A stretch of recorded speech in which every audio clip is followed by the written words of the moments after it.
Welcome to Down in Front. I am your host, Andy Neitzer. This week we are reviewing House of the Devil 9 and Up in the Air. We'll start with talking about House of the Devil, which was obviously an independent film that will be playing at Ragtag.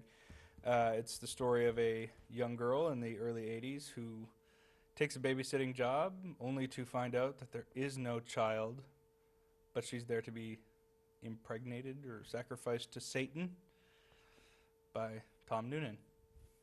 Hi, I'm Joel. Nice to meet you. Didn't I introduce you? No. This is Joel. Of course, Joel. You know, Joel. Hi. Hi. I'm on the show too. Sorry. Anyway, House of the Devil. House of the Devil. Press start. Go. This was what I don't know how to say his name. Ty T, whatever Ti. Let's say Ty. We'll say Ty. Ty West's, I guess, first feature. And as far as camera work goes, and what the actual look of the film was, this was fantastic. Mm-hmm. The story is it's a little shaky, but if you really think about the '80s movies that he's kind of playing off of, it's kind of the same deal. Mm-hmm. There is a lot of really cool tension building in this that I found myself very unused to. Is there a word for that? Not used to? Yeah. I've been accustomed to modern horror movies where it's like, and I talked about it on one of the other shows, where there's a beat to it. You know, dut, dut, dut, boom. Mm-hmm. Build the tension, boom, payoff. Build it, payoff. This one goes through probably about 70 minutes or so of nothing but build up and that uneasy sort of tension where you don't know what's going on. And if you don't know about the whole satanic cult thing, you know, they do a little blurb at the beginning where it's like, during the 1980s, the satanic cults everywhere. That's the only inkling you get out of any of this. You have no idea where this thing is going. But it builds up this tension, builds it up, just ramps it up to this unbearable point, and unfortunately the payoff isn't great for as big as the tension is, but it's still really good for what it was, which is probably a low-budget period piece, which, you know, it's kind of cool that we have a period piece for early 80s. Mm-hmm. I think one thing that on that note, I think this is the second movie that we've seen recently that recreates not just the time that the story takes place, but also the look and the feel of it. And Black Dynamite did a great job with this. It was took place in the 70s, looked like it was made in the 70s. This took place in the early 80s. It looked like it was shot and made from beginning to end in the early 80s. From the credits, from the opening credits to the end credits, it looked like it was done in the early 80s. And that's a really cool effect. I think that's a really cool and an ingenious approach to it. I hope we don't get overrun by it. Like, I hope they don't start doing this, because it's one thing to do kind of an homage to that style, and then it's another to kind of overdo it. Like, this was the 80s. This was the 80s. This is more Carpenter sort of horror 80s than it is Craven sort of 80s. I mean, and it's also got that kind of Hitchcocky feel to it. Yeah, very much. It's very Hitchcock. In fact, it's very much like, as far as the story goes, very much like Psycho, where it's you know, you've got monster in the house. You've got a little bit of story, a little bit of backstory, and then you've got, you know, this something horrific and deplorable happens, and then the rest of the film is, you know, building up to kind of a climactic ending. And Hitchcock really nailed it. This is obviously at least an homage to Hitchcock. It's very much in that style, but it doesn't really hit the mark as well. But I mean, as far as a first run goes, he did a very good job. And you mentioned the camera work. That was just impeccable. I was really impressed with a lot of that. and the style and the lighting. The cinematography was spectacular, but unfortunately the story kind of falls short. But Yeah, I mean, it's just when you sit back and watch this thing, you get all that tension built up, but there's really nothing happening. You know, you don't really feel a whole lot of danger for the girl in the house. Spoiler alert, skip past if you don't want to see anything. She goes in to babysit, and it's really this old woman. That's the big catch. You know something weird's going on, and then there's one death, but you don't really sense anything going on with the girl in the house. There's tension built, but you're not sure how or why. I mean, the tension's built by long, steady shots, holding on a shot for too long. Just that's going to give you a little bit of tension, but there's not a sense of foreboding or anything like what was.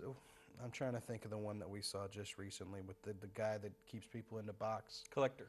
The Collector. That was a real sense of danger. You knew that guy was in some trouble.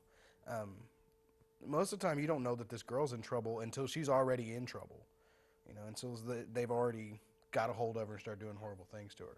Up until that point, you just think that, you know, it's just you don't know why you're so tense. Yeah. That's the only thing that kind of bothered me with it. But I think that this guy T whatever, if he can learn how to pronounce his name, then I think he's got a good career ahead of him. If he keeps directing and he finds a decent story. Did he write and direct this? He wrote, direct, and edited. Yeah. I noticed that. I remember that because I remember thinking that his credit is the last credit in the opening credits and stayed on there for about 10 or 15 seconds. So it was a very, very long extended and then a really long And fade I did everything else. my movie. Yeah. But You get a film by. I was really impressed and I was surprised. Like I really, when it first started, I'm like, oh, this is going to be garbage. But to be honest, I mean, I had to look up when it was made. I had to get out the IMDb and go, I can't believe this was made this year. And if it wasn't shot on film, it was really well done digitally because it looks like it was shot on older film. And the lighting style and the color and it all captured the early 80s really well, and it could easily be mixed in with something made in the early 80s and nobody would know. I'm so glad nobody we would be the got wiser. past 80s jeans. Oh God, yeah. She had mom jeans with the 9-inch zipper. All the way up to here. Now, you know this girl probably is she might have been in a couple of features or whatever. She's like, oh, I'm going to go and I'm going to be in this awesome movie. I better go work out and get myself looking all good. And then they throw her in these jeans that go up to here and this like long shirt, and she's got to dance like an idiot. Yeah, and she kept putting things in her back pockets, and her back pockets are like this big. So I'm like, that's why she doesn't have a purse. She's got like 47 like square feet in her back pockets. She puts everything back there, and she has the old 80s Walkman that's like about this big, and she has a tape. It takes tapes, and she has the giant headphones, and she dances around the house, a la Breakfast Club montage, and. So it was really, I mean, I don't know. I will definitely recommend this one. Definitely check it out. As far as like we said, as far as the story goes, it's not very good, but it's very canned, very repetitive, and we've seen it before. But I think for the style alone, it's worth checking out. Nails the feel, nails the look. It's a little light on the story aspects, and especially the end. Yeah. We won't go into that. No. Because there's not much to go into. Yeah, give us an email. And we'll the discuss end of the ending with movie you. is about 30 seconds long. That's about it. Yeah. So, all right. Well, let's move on. Talk a little bit about Nine. Are we talking now? Yeah, I guess. Okay. Nine was a musical With little puppets. with. No, Sack boys. that was Nine. This is the second movie we're reviewing this in the past 6 months called Nine. This is the word Nine. Oh. That was the number 9. This is the word 9. This is starring Daniel Day-Lewis and Sophia Loren and Nicole Kidman and Kate Hudson. and Fergie-licious. Fergie.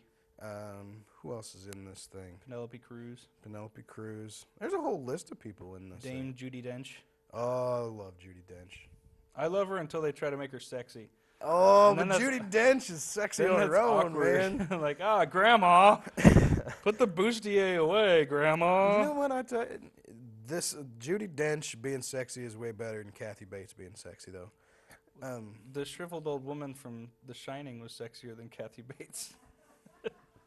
Yeah, probably. Yeah. Okay. Well, Sorry, I'll Kath. let you tell. I'll let you tell the story a little bit, but I want to point out that this is Rob Marshall who did Chicago and Memoirs of a Geisha, and Chicago, which Chicago captured the musical really well as far as the sexy dance numbers and things like that. And I think Rob Marshall definitely tried to recreate that magic with this.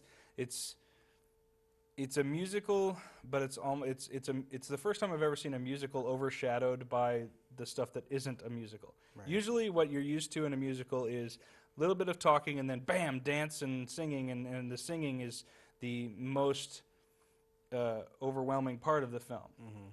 This was almost the complete opposite, where the musical numbers happen almost few and far between, and when they do happen, they're very short or they're very lackluster. They're very kind of bland, and I think that was my problem with it. But I'll let you talk a little bit about the. Well, it's the musical numbers. There are a couple that are kind of understated, where you've got where they're just like I have a feeling, and then they'll sing about it real quick.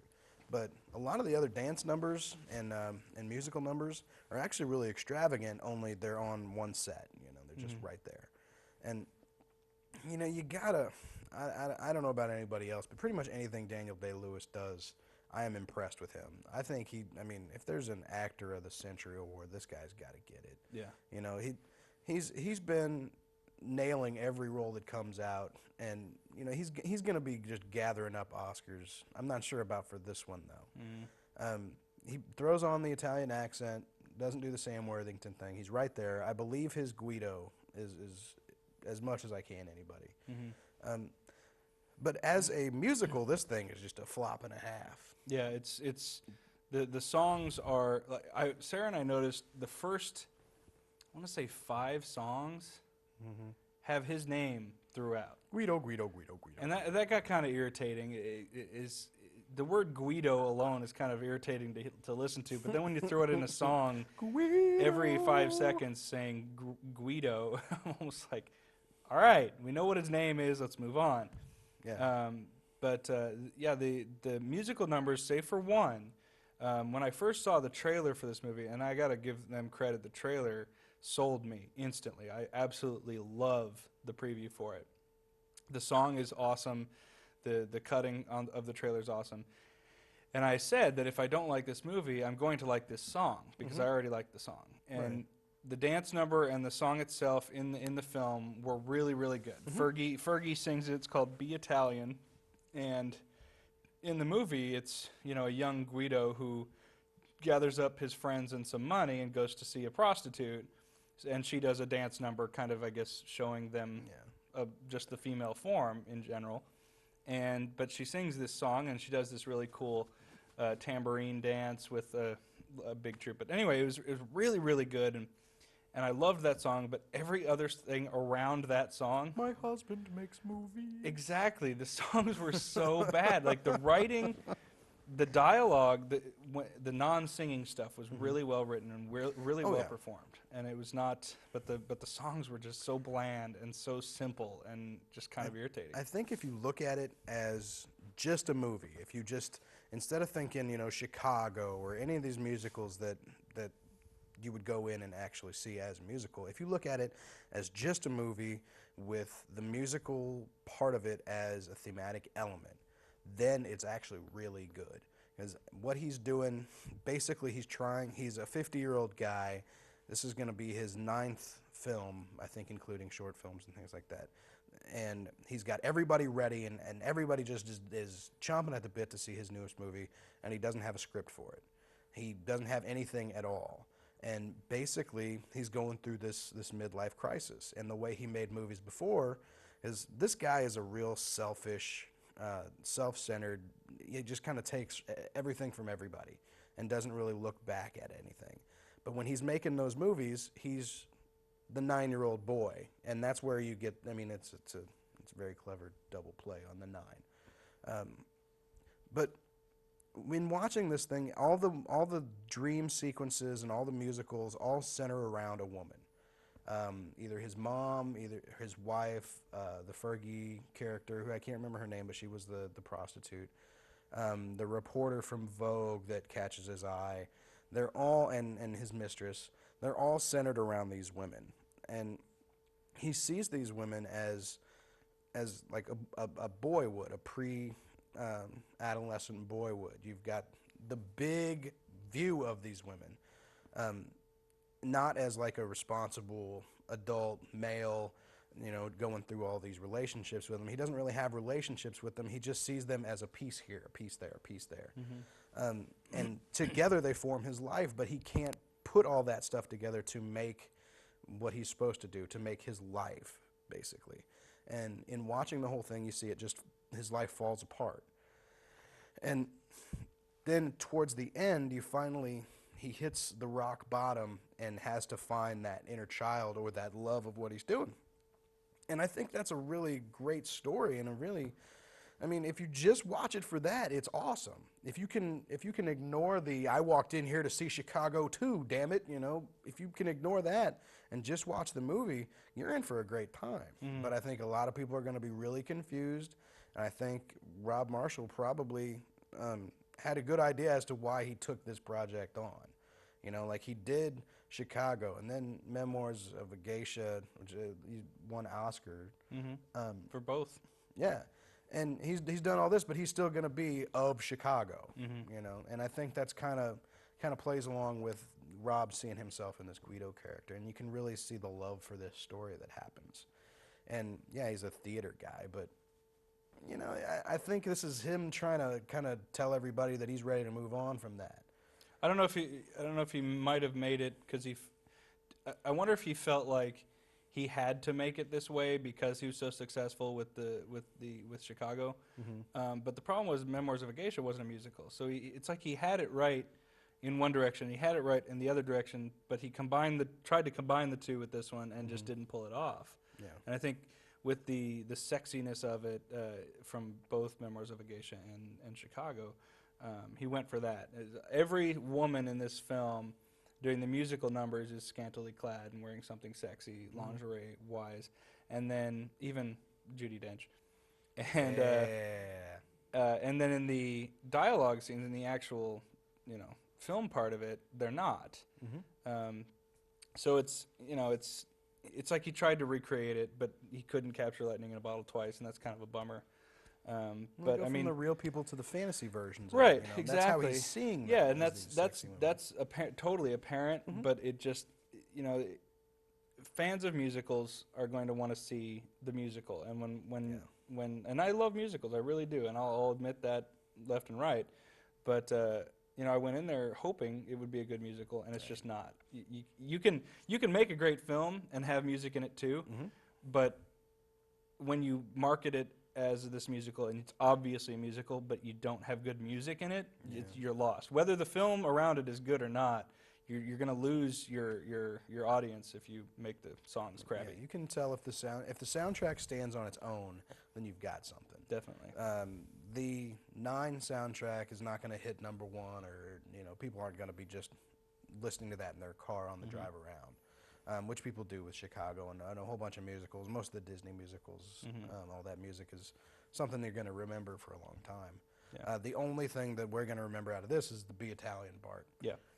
Yeah, definitely. I think that's about the only thing that I took out of it is the song Be Italian, sung by Fergie, was the greatest part of the film. Otherwise, maybe check it out. You don't have to go to the theater, but Daniel Day-Lewis's performance. You just choose the scenery. And Be Italian. And that's all that's worth seeing. Good movie, bad musical. Yeah. All right, so that's it for that. Let's move on to Up in the Air, which was another Jason Reitman film starring George Clooney and some other people. Yeah. Jason Bateman's in it, J.K. Simmons. It's Jason Reitman's stable of actors, and then introducing a couple of new people. It's got Zach Galifianakis of G-Force, And J.K. Simmons. yeah, well, that's the thing, man. I want to step back to Galifianakis though. Okay. I've learned how to pronounce his name. He's gotten famous enough and that makes me feel bad because what does this guy do? You know. Well, anyway, this guy's supposed to be all huge and funny, but you know who else is in this movie? That's really the funniest guy out there right now is Danny McBride. Oh yeah. He's amazing. I mean, even in the little bit that he's got in here, and he's really just completely subtle with his stuff. He's not Southbound and Down or anything like that. He's got a little bit to play with, but he makes a big impact on this. Sorry, I just saying.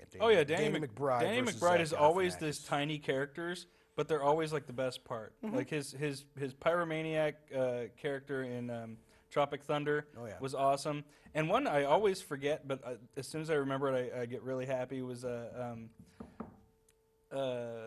Observe and Report. His role in that was so brief, but he was just awesome. But anyway, let's talk about Up in the Air. Oh, yeah, Up in the Air has been this. I'll talk a little bit about this. Has been this big epic thing for Missouri for a year now. Since Pronounced Missouri. yeah, they shot this film, and this has a little bit of personal story with me. They shot this film at a hotel in St. Louis, and actually ended up being in the film. It's supposed to be in Milwaukee, but they shot it in St. Louis, and they covered the hotel with snow to make it in Milwaukee, which all seems kind of ridiculous. But anyway, Missouri's been going nuts over the fact that they shot this film here, and but anyway, the weekend they were shooting was the weekend of my wedding. So a lot of my wedding guests ended up seeing George Clooney and people like that. And so when my wedding happened, they had just cleared out. So all the crew, and they'd covered the hotel with snow. This was in April, and they'd covered the hotel with snow and everything. It's called the Cheshire Lodge, and it's in Milwaukee. It's like you'll see it. It's pretty funny. But anyway, that's the little personal side of it. Anyway, the story is Ryan Bingham Yeah. is played by George Clooney, and he is a professional firer. Yes. He fires people because people's bosses don't want to. So he travels quite extensively, every now and then hooking up with this girl who also travels quite extensively. And then we're introduced to this younger woman who wants to work for this company that fires people. I absolutely adored this movie. I think this is one of the best movies I've seen in the past year. It hits the nail on the head as far as comedies go. I think this is how comedies should be, because it's romantic comedies, and then there's romantic comedies, and then there's stupid comedies, and this one lands right in the middle, and it's perfect because it's got some romance to it, it's got a lot of heart to it, but it's still really like laugh hysterically funny at a lot of points. But you can shift from one emotion to the other really well in this film, and the performances are incredible. They don't hold back. This could easily have been a PG-13, but they don't scale it. But they didn't scale back the language and stuff. Yeah. I'm glad they didn't. Yeah. Because it's normal. It's real. It's how people actually talk. It's people's reaction to getting laid off. Yeah, if somebody gets fired, they're not gonna be, oh shoot, I guess I'll go home. Exactly, and they pulled that off really well. Yeah. So it's And I think it's really something to note. George Clooney through most of this movie, I was kind of getting a little bit bored with him. He's the most charming guy in Hollywood right now. I mean, I'm watching this movie and I'm sitting there thinking, he's kind of just skating by on this thing with a wink and a smile, but that's what George Clooney does. He hits there's a couple of really strong emotional beats on this thing that he just nails right on the head, and he's not like going over the top or anything like that. He really plays this thing as true to life as I can imagine. And if Alex, the girl that he ends up meeting up with at different hotels and whatnot, who's basically the female version of him, played beautifully by Talia, something like that. She was in Orphan, and I noted her in Orphan. Was she the mom in Orphan? Yeah, she was a mom in Orphan. Oh, that's where I've seen her before. Okay. Yeah, and she was also the therapist in Departed. Which one was Departed? The one with everybody, Marky Mark, Leo DiCaprio. Oh, right. Yeah, she was Right. the therapist in that. Okay. And everything I've seen her in, she has been completely naturalistic. Mm-hmm. I buy her in everything she does, especially in Orphan up until this point. Which these are two very different characters. Mm-hmm. She's got this strength about her, but also this really sweet feminine abilities and just a smoking bod for what is she like? She was pretty hot. Yeah, she's like almost 40 and looking better than most of the anyway. I don't want to get too into that. I But- do. Well, yeah, I guess. I want so. to get into that. Yeah. What's up? What up, Tanya? Whatever Tanya your name is. Talia, chick I don't from need Up to in know the your Air. name. Yeah, I mean, and then Natalie's character comes in, who's just very prim and proper and very professional. Just it basically seems forced for her character, not the acting wise, but for her character. I don't think she obviously doesn't want to really do that kind of stuff. Mm-hmm. She followed a boy, but her character and George Clooney's character just have a little bit of conflict within them. But that's what it seemed to me for the trailer to be like the main point of it. Like he learns a lesson, and you know that's not really it. He's inspired by these two women to kind of change his life, but it's not like a goofy kind of buddy comedy or anything like that. It's like a romantic comedy, but it's also got some really heart-wrenching drama in there. Mm-hmm. And I was doing a little bit of homework, and I guess they made a call for extras to come in to this movie, and basically real people were relaying their emotions about being fired and things like that. Because you really have to be careful on this kind of thing, because that really is like one of the biggest things that can happen to somebody. When they said it in the movie, I can't remember what the percentages were. It was like death in the family and then getting fired, you know. So you really have to be careful, and I think Reitman really nailed this thing. Mm-hmm. As far as the character, it's really cool, and it's very real because first of all, there's not a storybook ending. Mm-hmm. You know, and I won't go into detail about that, but there's no big, great storybook ending.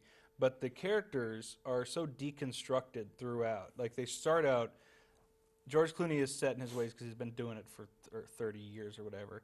And then she's really set in her ways because she is the, you know, career woman who wants to be strong in a world of men or whatever. Mm-hmm. But they're both kind of beaten down throughout the film. And they definitely, they learn something, but it's not like some... Yeah, but at life the end, lesson. they don't go, I learned something Exactly. today. It's not a big life lesson for both of them, but it is definitely learning experience, and they can move on from there. They're not, at the end, they don't, and I guess I can say at the end, they don't end up with, you know, this great epic ending. They just kind of end, and they move on, and that's exactly how life is. And I think that's what's really, really spectacular about this movie is that they really, you know, hit the nail on the head as far as truth goes. Mm-hmm. So, I guess we need to wrap it up. That was, so definitely Up in the Air, check it out. Yeah. I highly, highly, highly recommend it. It's one of the best films of the year. And so I'm glad all the hoopla in Missouri that we, you know, got all up in the air. Yeah, it's way better than sometimes they come back again. It's definitely worth it. So that's our show for this week. Check us out on Facebook. Search for Down in Front. Downinfront.blip.tv is our website. That's right. Watch this and every other episode. Thanks to Hollywood Theaters, Ragtag Cinema, Gotcha Costumes, and Mackenzie's Restaurant. And we will see you next week.